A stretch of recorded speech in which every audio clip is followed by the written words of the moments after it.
Uttarakhand high court ने ऋषिकेश स्थित IDPL में हाईकोर्ट बेंच के मामले में राज्य सरकार की विशेष अपील पर सुनवाई की। मामले की सुनवाई पर चीफ सेक्रेटरी वीडियो कॉन्फ्रेंसिंग के माध्यम से पेश हुई। मामले की सुनवाई करते हुए मुख्य न्यायाधीश ऋतु बहारी व न्यायमूर्ति राकेश थपलियाल की खंडपीठ ने हाईकोर्ट की एक बेंच ऋषिकेश के आईडीपीएल में शिफ्ट करने के आदेश पर हाईकोर्ट पर गंभीर हुई। हाईकोर्ट के आदेश का बार ने भारी विरोध किया और मुख्य न्यायाधीश ने इस आदेश को वापस लेने को कहा, जिसमें मुख्य न्यायाधीश ने 2 बजे का समय बार को दिया। मामले के अनुसार हरिद्वार जिले में ऋषिकेश स्थित Indian drugs and pharmaceutical limited की कुछ याचिकाओं पर सुनवाई चल रही थी। इस याचिका में मुख्य सचिव राधा रतूड़ी भी मामले में ऑनलाइन जुड़ी हुई थी। सुनवाई के बाद आदेश लिखाते समय मुख्य न्यायाधीश ने हाईकोर्ट को गोलापार शिफ्ट करने को गलत कदम बताते हुए कहा कि इसके लिए उपयुक्त स्थल ऋषिकेश में आईडीपीएल की 850 एकड़ भूमि ठीक है। इस भूमि में से 130 एकड़ भूमि में पूर्व कर्मचारी रहते हैं।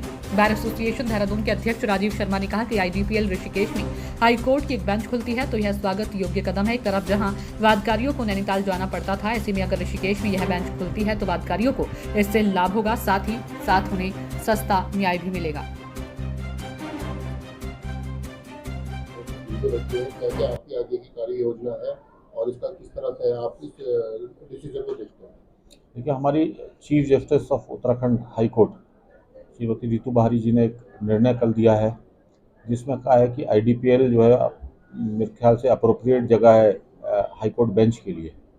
हम उनके निर्णय का स्वागत करते हैं, परंतु घोषणा होने के बाद, जुडिशियल ऑर्डर होने के बाद हाई कोर्ट बार एसोसिएशन ने शायद उसका विरोध किया है, जिसलिए उन्होंने उसको अपहोल्ड कर दिया और ये कहा है कि आप जनमत करके हमको बताइए कि अप्रोप्रिएट जगह आईडीपीएल के अलावा और कौन सी हो सकती है। हमारा कहना है जनमत को इंटरप्रेट करें। जनमत तो जो मास पब्लिक कहती है उसको जनमत कहते हैं। मात्र 200-250 वकीलों की विचारों को जनमत नहीं कहा जा सकता।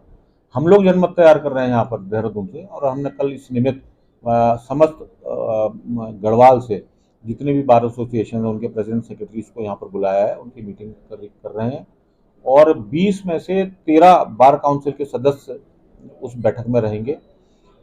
हम एक यूनानिमसली एक प्रस्ताव पारित करवा रहे हैं कि हम इस निर्णय का स्वागत करते हैं। डेफिनेटली नैनीताल से हाईकोर्ट शिफ्ट होना चाहिए, ऐसी डिमांड तो हाईकोर्ट बार एसोसिएशन के अधिवक्ताओं की भी थी, इसीलिए गोलापार गवर्नमेंट ने जमीन अलॉट करी थी, क्योंकि वहाँ से शिफ्टिंग होनी थी और ये डिमांड भी उन्हीं की थी।